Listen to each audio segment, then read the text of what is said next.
Hello guys, welcome to vlog number 2 of my Christmas bingo book bingo game. Yeah, it's got a name. I totally forgot about the name. It's called Where's Santa? Where is Santa? This is where we're at right now. We've almost got a line here. So in this vlog, I would like number 2 and number 12 to come up, please. Otherwise, this guy in the middle is here. So yeah, I think we're doing all right. If you didn't watch my last video, I will link it down in the description. But if you did, you will know that the next book that I'm due to read is The Polar Express, which is by... Who wrote this? There's no name on it. Oh, written and illustrated by Chris Van Allsburg. Says it there. There we go. But I'm very excited to read this because I haven't actually watched the film, so I kind of want to read the book and then watch the film. Although now I know it's so short, I am wondering, like, what is the film? Because this is a tiny book. So how have they made a whole film about it? I don't know. I'll find out, I guess. Anyway, I'm totally off camera with this because it's so wide. But I'm going to crack on and I'm going to read this first, and then I'll be back to tell you my thoughts and also pick the next one. Number 2 or 12. Okay, I'm back already. It's really only been like 10 minutes or so. But I have finished reading The Polar Express. And I have to say, I'm not that impressed. I think the illustrations are stunning. The story I thought was just okay. Like, I felt like, I mean, what was I expecting? It's a picture book. But I just can't imagine how they made a film out of this. So I'm intrigued to watch the film even more now. Do I like the premise that, I don't know. This is your classic tale of, I'm going to hold it this way. This is the classic tale of children being swept away to go and see in front of their very own eyes the reality of Santa and Christmas. At least Christmas in the form of Santa delivering presents to all the children. And so yeah, I don't know. I literally can't rate this. I think that, like I said already, the illustrations are absolutely beautiful. I enjoyed the illustration of the train, like just driving right into the elves, because what? That's dangerous. Anyway, yeah, so yeah, it was fine. There's really not much to say. Nothing really happened, to be honest. So yeah. Okay, so we're going right on and we're going to pick box number 5. So what we really want is a 2 or a 12, because then that would make this line here.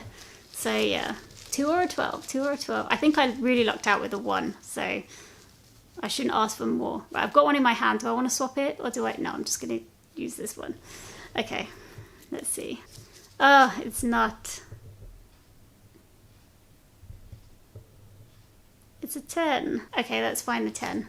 So 20, 10, all the way over here. That's no good. Oh, there's no challenge again. There was no challenge in the last one. Here we go. Right, so let's find out.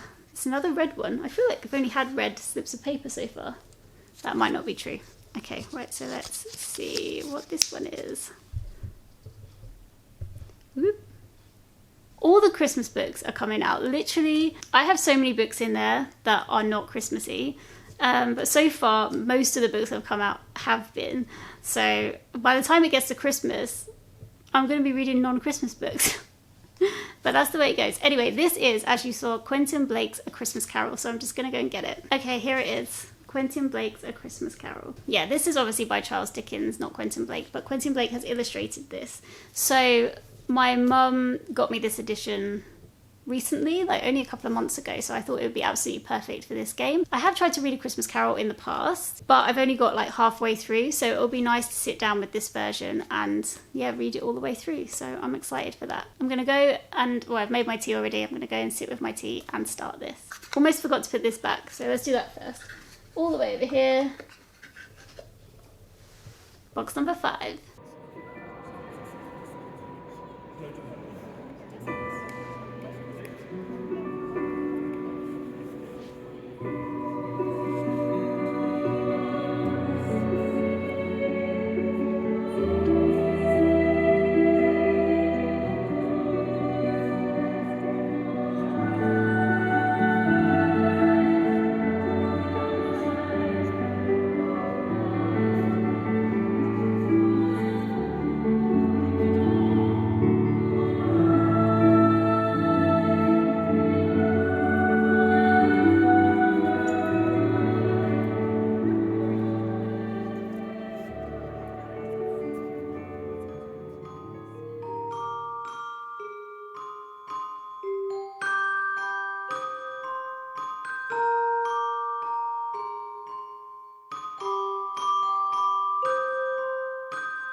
guys, we're a little bit later on in the future. We're actually on the 19th of December. But don't worry, I have got footage from before this date. Essentially what happened is I went on a little holiday last week to Bruges. We drove over to Bruges from the UK and it was really lovely.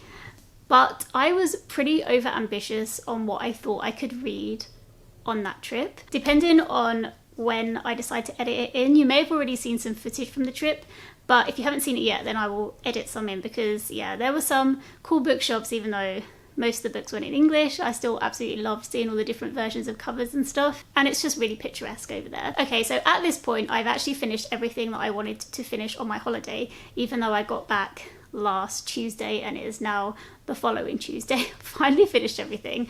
I was way too over ambitious, so I thought I'd come on now and do some reviews and then intersperse the reviews as I pull the boxes out, because yeah, like I say, I was over ambitious. So I'm going to cut to the footage where I start pulling the boxes, and I'm almost at the end of this one as I'm about to do that. Hey guys, so I haven't actually quite finished my book yet. I am reading it and listening to an audiobook as well. I'm on the 4th stave, so the last of the spirits is about to visit Scrooge. And yeah, I'm really enjoying this, but I'm popping on here not to talk about this yet because I haven't finished it. But I am going to open up at least the next box, maybe a few boxes, because I'm going away on holiday for a few nights. So I just don't want to have to take every option with me. I just want to take a selection with me. And yeah, I was originally thinking, oh, I just take the whole box and then yeah, that'll be fine. But I haven't got anywhere near through as many physical books as I wanted to, so yeah, that's not going to happen. I'm not taking all those books with me. So we're going to open up at least the next one and see what it is, and then go from there. I had a really good time reading this. I listened to this alongside reading it, and I listened to the narration by Anton Lesser because he is my favourite Dickens audiobook narrator. And I have to say, actually, this was like almost one exception to my loving his narration, because although he basically did the same good job as he's done on the other books, because I've already got preconceived notions about how characters in this book sound, how they say certain lines, predominantly from The Muppets Christmas Carol. I basically didn't enjoy his narration as much because of that, because I was like, no, Scrooge doesn't say that like that, he says it like this. I'm obviously thinking of Michael Caine in The Muppets Christmas Carol. He did a really good job, it's just that I was used to a different version, I guess. But yeah, I will do some cutaways and show you the images in here, but they were absolutely lovely. I absolutely loved listening along to reading this. I made sure I did read it alongside listening to it because the illustrations are really nice and they brought the story to life for me. So yeah, overall I had a really nice time with this one, and I will probably read it again at another Christmas time. I actually tried to read it on the boat as well, going over to Bruges. I got a little bit feeling sick because it was quite choppy, so I didn't read much of it. I actually ended up switching to Project Hail Mary because I could listen to that instead of having to try and read a text while I was feeling a bit travel sick. Project Hail Mary, by the way, 5-star read, possible favourite book of the year.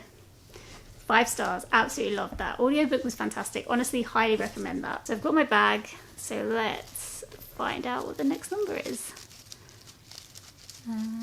Okay, so we have this one. Okay, let's see what this one is. Oh, okay, yeah, we've already had 6. This is number 9. Okay, let's find out what number 9 is. So where is number 9? Oh, it's here. Okay, not quite in the right line. Oh, there's no challenge, which might be a good thing if I'm going away. So here is box number 9. Just the little book inside. So let's find out what it is. Okay, let's see. Oh, I was supposed to show you, but I didn't. This is Ethan From.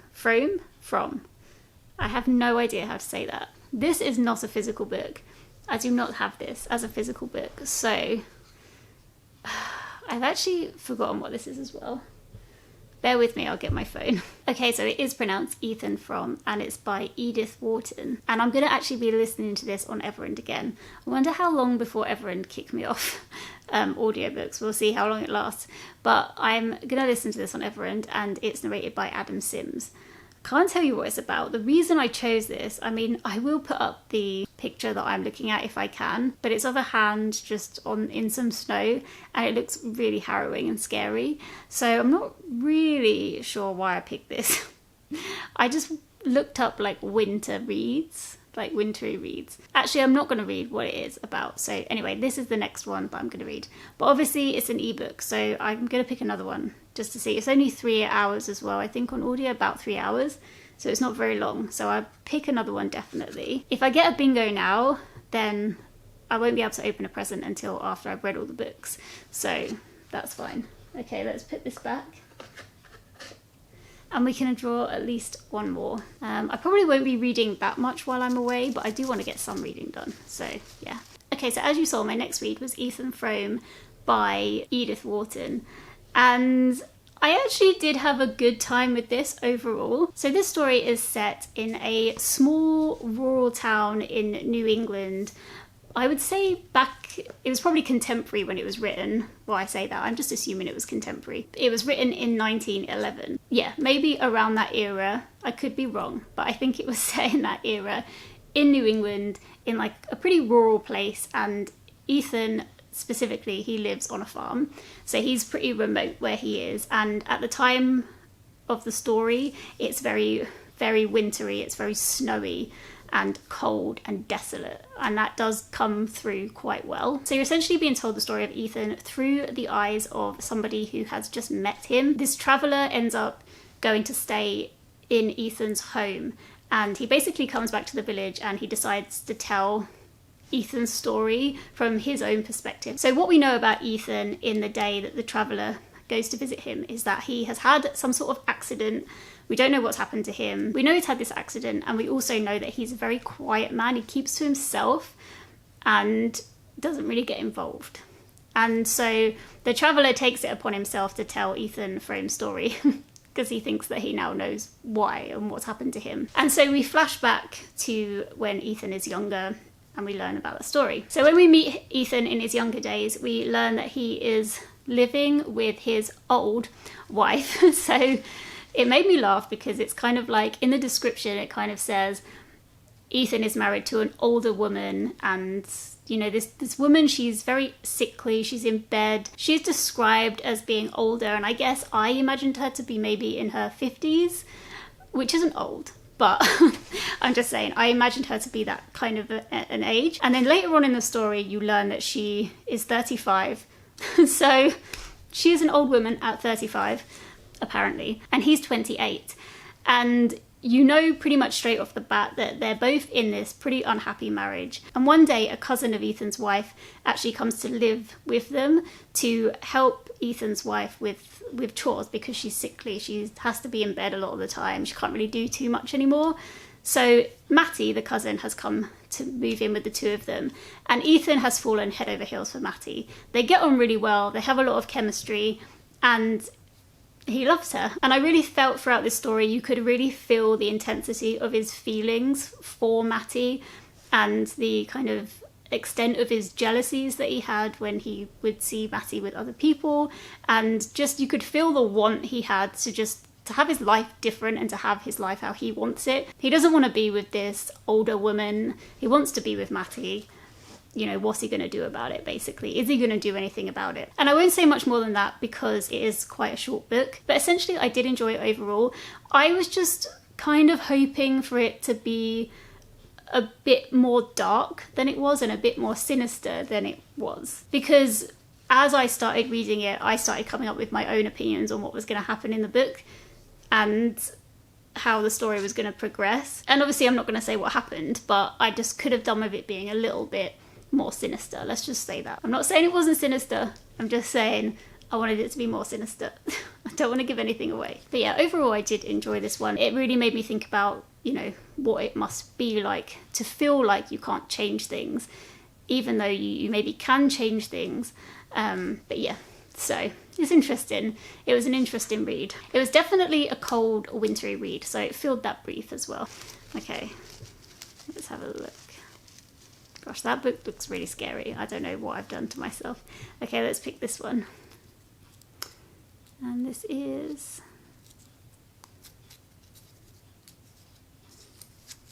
Oh, another 9. Number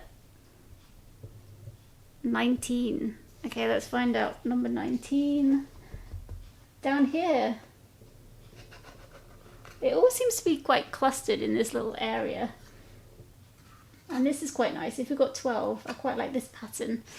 Anyway, no challenge again. Great. So number 19 is just another little book. So let's find out what it is. Okay, I'll show you first this time. I did it before. Okay, so let's see. Okay, this is a physical book this time. This is Faces in the Crowd. So I'll just go grab that. Okay, so this is Faces in the Crowd by, I'm not sure how to pronounce the author name, Valeria Luiselli, maybe? This book is a book that I got from Life's Library when I did it, which is a book club run by John Green and Rosianna.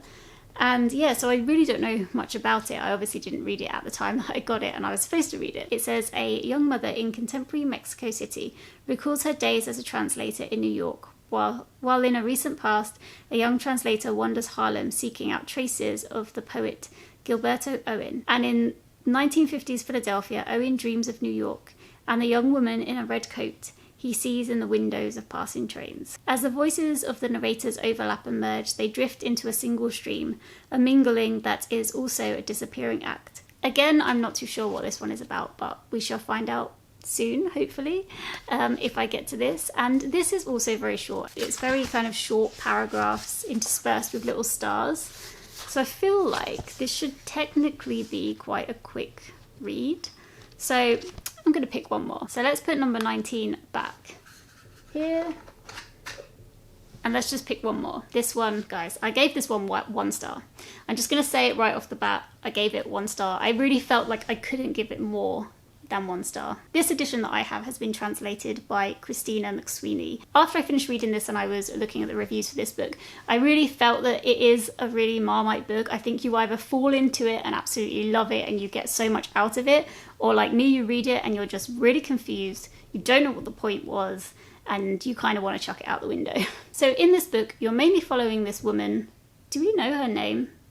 I don't think we know her name. She's this woman who is in the present day of the book, living with a family. So she's got 2 children and a husband.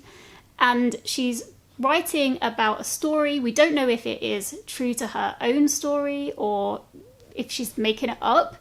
But she's basically writing about a younger self who is living in New York. And this younger self is trying to write about a poet called Gilberto Owen, who I think is an actual poet. He's a real poet. When she's younger, she works for a company that translates works from, I don't know if it's just from writers from Mexico, or I don't think so. I think it's other places as well. But basically, I think she translates the Spanish into English. And she really is trying to make a case for Gilberto Owen's writing to be translated into English. And she's trying to get her boss to do that and get his interest in Owen so he will agree to do that for her. Oh, so it turns out I do actually understand more than I thought I did. And it's not really a spoiler to say that throughout the book, eventually you do get to see things from Owen's side. And then the stories of both the woman and Owen kind of merge together a little bit. That's kind of how it continues until the end of the book. And it goes into a bit of a fever dream state that I really just had no clue what was happening. So you're jumping around between narratives of present day, narratives of the past, and Owen's perspective as well. I guess I just really didn't understand what was going on because I couldn't trust the author at all. Quite early on, she writes a whole load of things that have happened in the past, and then her husband is interjecting with, oh, did this really happen? Did this happen? Did this happen? He's questioning her, and she's saying, no, it's fiction, and he's saying, are you sure? And that was quite interesting. But then it carries on, and she writes things about her husband, and then her husband's like, why have you written this? That's not true. So you're like, oh, so it's not true. It is fiction. And you're just constantly questioning, like, what is happening? And I just couldn't get on with that at all. That just is not my cup of tea. There was also quite a lot of writing about other poets as well. And I think I just don't know anything about poets that were contemporaries of Gilberto Owen. I just don't know any of them. So perhaps if you have a real interest in poetry of that era, you might maybe have a bit more of an understanding and appreciation of talking about poetry and everything. And certainly she does talk a lot about literature, or at least not literature, but language, I suppose, and tenses and stuff like that. And maybe she plays around with that stuff in a way that I just do not comprehend. It's probably my ignorance that made me not like it. However, one of the biggest things that put me off about this was that in this book, there is some quite offensive things said, and in some cases it is characters saying these offensive things, and you can think, okay, so that's just what a character's saying, and it's not the author saying it. But then in other cases, I felt maybe it could have been written different or in a different way. I don't know. It just made me feel uncomfortable with some of the things that was written. And I don't know if that's the translation of the book or if that's just the book and it was translated accurately, I'm not sure. But also one of the characters specifically is racist, and so that comes across quite bluntly. It's not a lot of the book, but it's just these little snippets and you go, oh, okay, why is that there? And because I didn't understand the book, maybe I just didn't understand why it was there. So it could, again, be a me problem. I guess the biggest takeaway of this book that I had, if I was to have a takeaway from it, because I was very confused, is that, you know, you meet a woman at the beginning who has these 2 children and a husband, and she's pretty stifled, and she used to be a writer, and she used to be free, and she used to be able to kind of think and do what she wants, and now she is confined and squeezed down. It could be a commentary on motherhood and what that does to women. However, again, I just didn't understand what was going on, especially the end. It completely lost me, and by the end of it I was so frustrated and I was kind of bored, and I just had to give it 1 star because of that, because I think for me, coming away from the book, if I really can't get anything out of it, then I just can't give it any more than 1 star. Although now I'm saying there was another interesting thing, now I'm like, oh, maybe I should have given it 2 stars, because there were some interesting things about it. But the other interesting thing about the character was that she was a massive liar. There was also quite a big conversation in here, not a conversation, but there was characters in here that forged works and forged translations of people's works as well. Like, someone had a big press and they made pretend like scripts that then they would sell on for like presumably big money. And I don't like stuff like that. I really don't like stuff like that. But it was interesting because it made me think, do people actually do this? Is this a thing? I mean, I'm sure people do it, but I guess my naive brain didn't really realise that that is a thing. And I guess it just made me feel more distrustful than I already am about things. So yeah. Anyway, I'm going to stop going on about it. But all in all, unfortunately, this one definitely wasn't for me. But if you like books with fever dreams, if you like books that play around with language and style of writing, then you might enjoy this. Okay, so here we go. I did kind of have in my head to pick 3. So that works out quite well, I think. Not going away for that long. Okay, so let's have this one. So finally we have number 4. Number 4, all the way over here. So still no bingo, unfortunately for me, but also no challenge. After getting 3 challenges in a row, I was sure that I was just gonna keep pulling them out. So yeah, this is handy, definitely, because I don't want to be doing challenges when I'm away, as I said before. Okay, so let's find out what this one is. I kind of want it to be a physical book. And it's not a physical book. This is To Build a Fire. I don't know what that is. Hang on a sec. Okay, so To Build a Fire is by Jack London. This is another one of my books that I chose because I looked up wintry books and this was one that came up. So again, I don't really know what it's about. So it says To Build a Fire is one of Jack London's most famous short stories. This edition also includes more London short stories such as Lost Face, Trust, That Spot, Flush of Gold, blah, blah, blah, blah, blah, more. So, that's interesting because I thought I was reading the whole thing, but I'm actually just reading the short story, To Build a Fire. Do I pick one more? Is that overkill? I need a minute to think. Okay, so next I had a short story, which, as you just saw, was To Build a Fire by Jack London. So I didn't realise actually, but the version that I read was the 1908 version, because apparently the story has been written twice. So he wrote one in 1902 and then he rewrote it in 1908, and they have completely different endings. I am pretty intrigued about whether or not I should pick that one up now, but I probably won't. I probably won't read it. The notes that I made about this book were cold, tense, stressful, cold, frozen, sad dog. So I think that sums up the book pretty well. But without saying too much, because this is very, very, very much a short story, you're following a man as he has to trek across the Yukon Territory, which is in Canada, in northern Canada. And it's him traveling, and he's traveling with a dog who he's not very nice to. So I will warn you, if you don't like people being not very nice to animals, then you might not like the story. He's not over the top or anything, but he's just not nice to him, and you feel sorry for the dog. And essentially he has to walk, I think it's like all day. I think it's about an 8-hour walk that he has to do, and it is a lot colder than he expected. So it's like almost minus 60 degrees Celsius, which I think is minus, what did it say, minus 75 degrees Fahrenheit. So cold, very cold. There's not very much more to say, but I think it was quite an interesting read, and I think it's worth a read if you feel like feeling really, really cold and a bit stressed out. I did like as well that there was a bit of a comparison between the way a man may react in a certain situation to things being thrown at them compared to how a dog will have their natural instincts to things. That was just an interesting thing to think about, you know. It was said in the text something about how, you know, the dog has inherited some natural instincts that the man hasn't inherited in his own genes, kind of thing. It was just an interesting thing to think about. But yeah, it was only about 32 pages or something, very short, but well worth a read, I would say. And apparently when I was looking up about who Jack London was, because I had definitely heard of him, I just hadn't read anything by him before, but it said that he was an innovator for sci-fi. So I just thought, that's interesting. I may have to read some of his sci-fi work and see what I think of it, because yeah.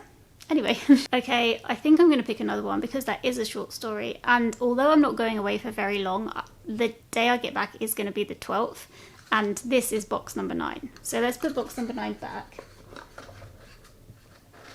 But I think aiming to be at box number 10 on day 12 is better than box number 9 on day 12.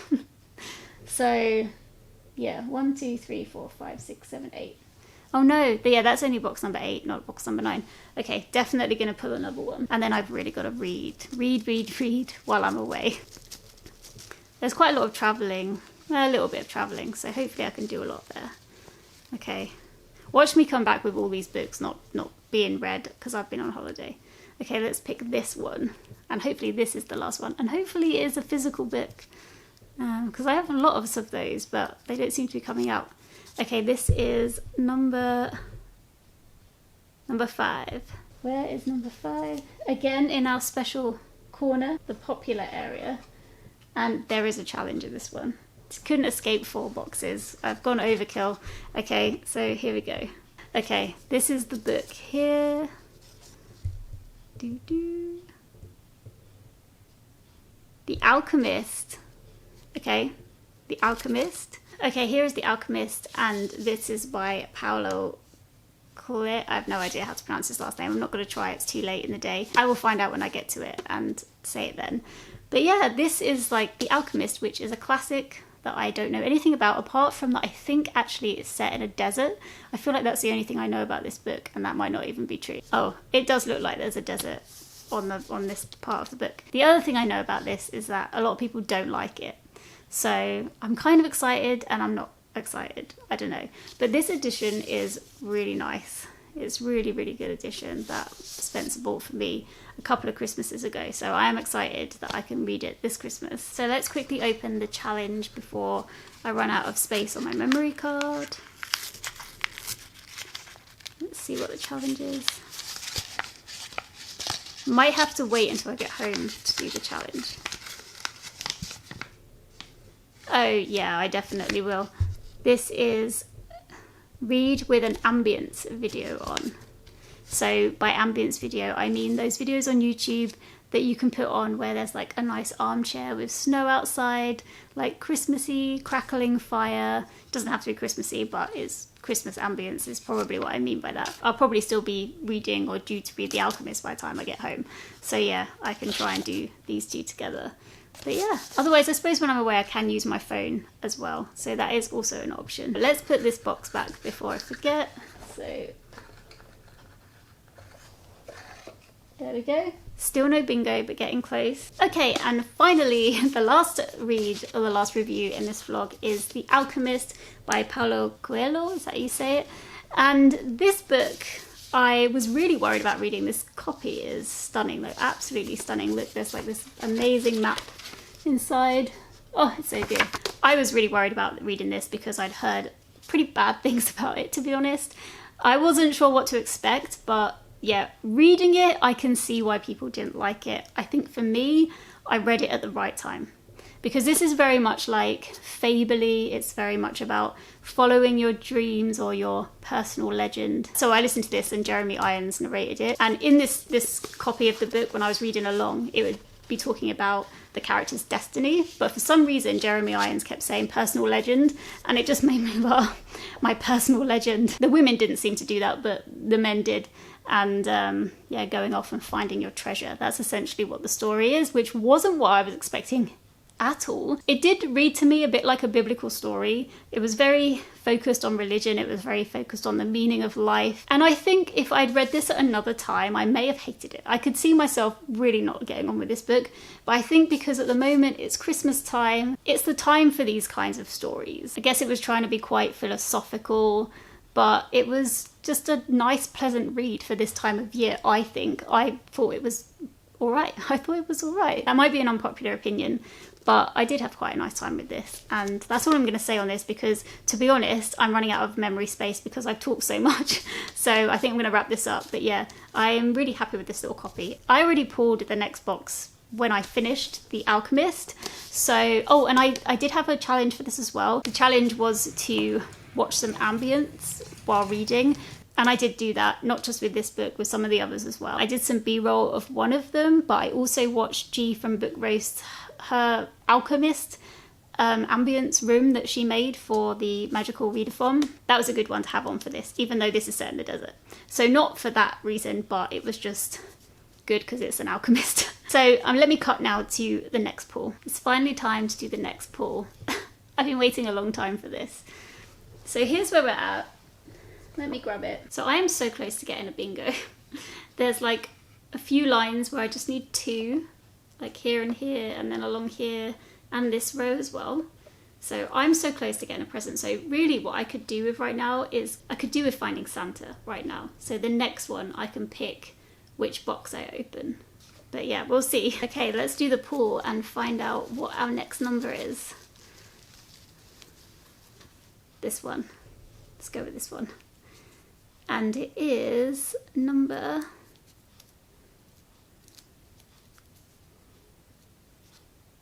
7. That is a lucky number for a lot of people. So number 7 is, oh, it's right here. It's not lucky for me. It's kind of, yeah, not lucky for me. We're no closer to getting a bingo right now. Okay, so here is box number 7, and there is a present in there. Is there Santa? There's no Santa. Where is Santa? That's what I want to know. Okay, let's find out what book is next. I really want it to be one of my 40 by 40, so come on. I had a little look at where I'm at with my 40 by 40, and I'm not in a good place with it, so I could really do with this being one of those books. So let's see. That looks upside down. It's not one of those books. It's another winter one. Doing well with the winter reads. This is Snow Country, and I can't remember where I have that. When I cut back to me in the future, who you've already met before this me, then I'll tell you about Snow Country. I have to do some investigation, but first, let's open this magic box, this present. Okay, find out what the challenge is for this time.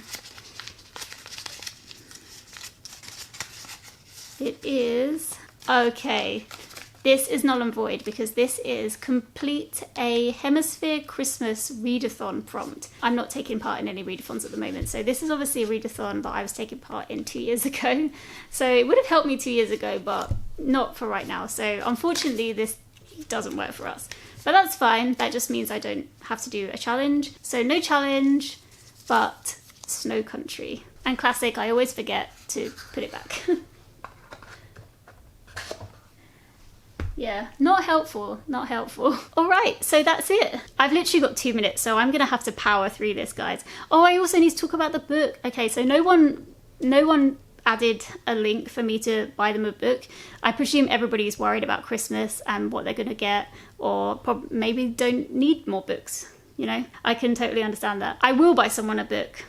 I just need to choose someone in my own life on who I'm going to buy a book for. Everyone's a bit tricky, so I need to think about it. I didn't want to rush it, so I need to think about it. Okay, 1 minute 33. Oh my gosh, if it cuts out, my apologies. But next book, Snow Country. I do have it on ebook, but I also bought it on audio because I'm worried about this challenge. I'm worried that I'm not going to get it done. It's already the 19th of December. Well, I'm definitely not going to get it done, but I just want one bingo at least. Okay, so Snow Country is written by Yasunari Kawabata. In my next vlog, I will tell you what it's about because I'm running out of time. But yeah, thank you guys so much for watching, and I'm sorry this video is probably so long. But yeah, I hope everyone is doing well. Let me know what you guys have been reading down in the comments, and I will speak to you very soon. Take care, everyone. Bye.